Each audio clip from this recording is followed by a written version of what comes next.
back here on TV 18 talking healthcare with Jeanne, talking about Colorado Care. So major, probably first question is cost and what that looks like. And in this county, I feel like is also an interesting thought with a seasonal employee. And I'm lucky to have healthcare, but some people that I work with don't have it. But it costs everyone something at some point. So tell me how is Colorado Care different, and how is it better because you're supporting it, and what that looks like. Important for people to know before they vote is that this is a $25 billion tax increase. Yes. And when people hear the words tax increase, they are in a panic mode and almost always reacting negatively. Right. What people have to understand about this tax increase is that it is a cost savings. Okay. Almost always a tax increase isn't a cost savings. Usually a tax increase is because the elected officials say, well, we'd like to build a park or a new school. Public transportation here in this county. Public transportation. And so we're going to need some money for that, and there's not enough money in the budget right now. This is different because this will replace health insurance premiums. Okay. So what I'm paying now in my health insurance comes out of my paycheck. So instead of that, I'm going to have a tax.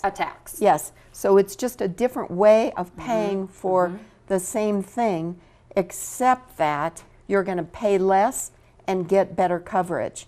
And if you quit working for one employer and you're in between jobs, which often happens in Winter Park area and in Grand County, that people are in between jobs. Maybe they work at the ski area in the winter time, and they work construction in the summertime, and they're in between jobs and not working for a short period of time. So that's when they decide to go mountain biking and injure themselves and then end up with a huge medical bill.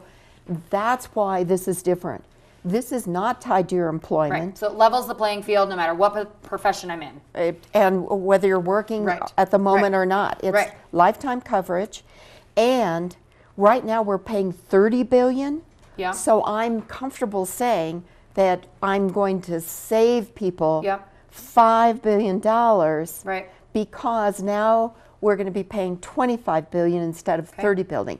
Because right now we're paying $30 billion for premiums and for out-of-pocket costs like deductibles and copays. That's what we pay right now. And with Colorado Care, we're going to pay $25 billion. That's why I can say we're saving money. That's at the state level. That's for all of us collectively. As an individual, people need to go to the coloradocare.org website. You can see what you're going to say. There's a calculator. Yes, there's a calculator right there, and you can figure it out for yourself how you will pay less than you do now and get better coverage. So let me ask you this. If I'm not working, am I still paying for Colorado Care? No. So why would I get a job? I mean, besides the fact that I need money to live, but I'm still going to get health insurance. So isn't this promoting people in a way? No, because you still need money to live. Okay. Is it a lower amount of money that I'm paying if I have a less job? Yes. It is based on your ability to pay. So this is how it works. If you're the employee, you pay 3 1/3% of your income. If you're the employer, you pay 6 2/3% of the payroll for your employees.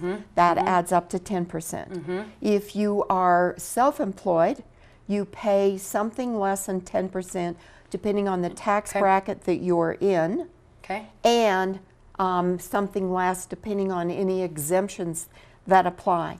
So for people like myself who are on Medicare, we pay for Medicare, and Medicare still covers us with Colorado Care. And then we use Colorado Care as our supplement or our secondary coverage. We pay into Colorado Care, but there are 2 exceptions for our payment. So the first $33,000 if you're filing individually, or the first $60,000 if you're filing jointly, is exempt of your Social Security and any kind of retirement plan, like my plan is para. So that's exempt. And so it's anything on top of that but then that depends on what tax bracket you're in. Right. If you happen to be making $350,000 as an individual or $450,000 as a couple, then there's a ceiling. You'll never pay more than that percentage. But it's basically, the short answer to your question is, it's a percentage of your taxable income. Okay. And then over the years, in 20 years from now, is it going to cost the same billions of dollars for this plan, or does it cost more? Does it cost less? What's the inflation look like? It will cost more because of inflation, or at least that's our prediction. Right. But the premium tax increase would not necessarily have to go up. And right now, if your private health insurance company decides to increase your premiums next year, which we're predicting indeed they will, they are predicting a 40% increase for some of the private for-profit health insurance companies for their premiums next year. That decision is made by the board of directors of that company. Yes. You don't get a vote on your premium increase. Right. With Amendment 69, Colorado Care, the people of Colorado will vote for a premium tax increase. If the majority of them vote for it, it passes, and we'll have that increase.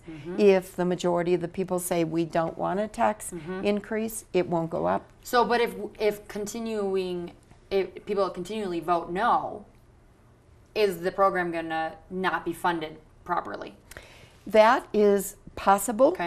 That it would ultimately end up in a situation where the Board of Trustees, which will govern Colorado Care, would have to say our only options are, one, to limit benefits in some way, or to pay our providers less in some way. Interesting.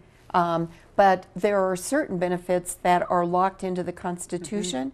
So I'm just giving you an example. One example would be that you get coverage for physical therapy, but they might, if they were forced to, limit the number of visits that you could get. But that would only be if the people of Colorado said they weren't willing to pay 10% plus another quarter percent. Okay. Final question for you. Tell me, you're for this. What do you tell the farthest end skeptic that why this is going to work? I tell them it's going to work because we know through the economic analysis that this will save money, and that we know that we can cover everybody because of the way we have done the analysis. And we know that it will work because it's worked in every other industrialized nation where they pay less for their health care and they get much better outcomes. And even if, lots to think about, so Amendment 69, Colorado Care, I usually read off of this, so yes, I'm going to. ColoradoCare.org is going to have that calculator, all of your questions, all your facts, what it's going to include.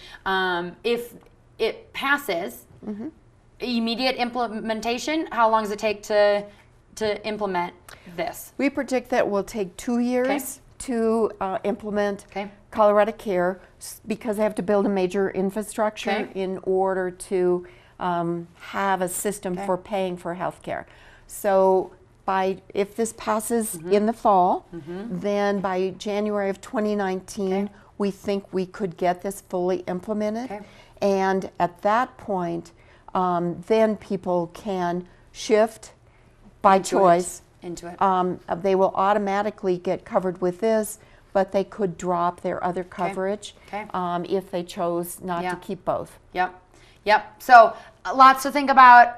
Colorado Care, U.S. ranks 47th in outcomes in terms of healthcare.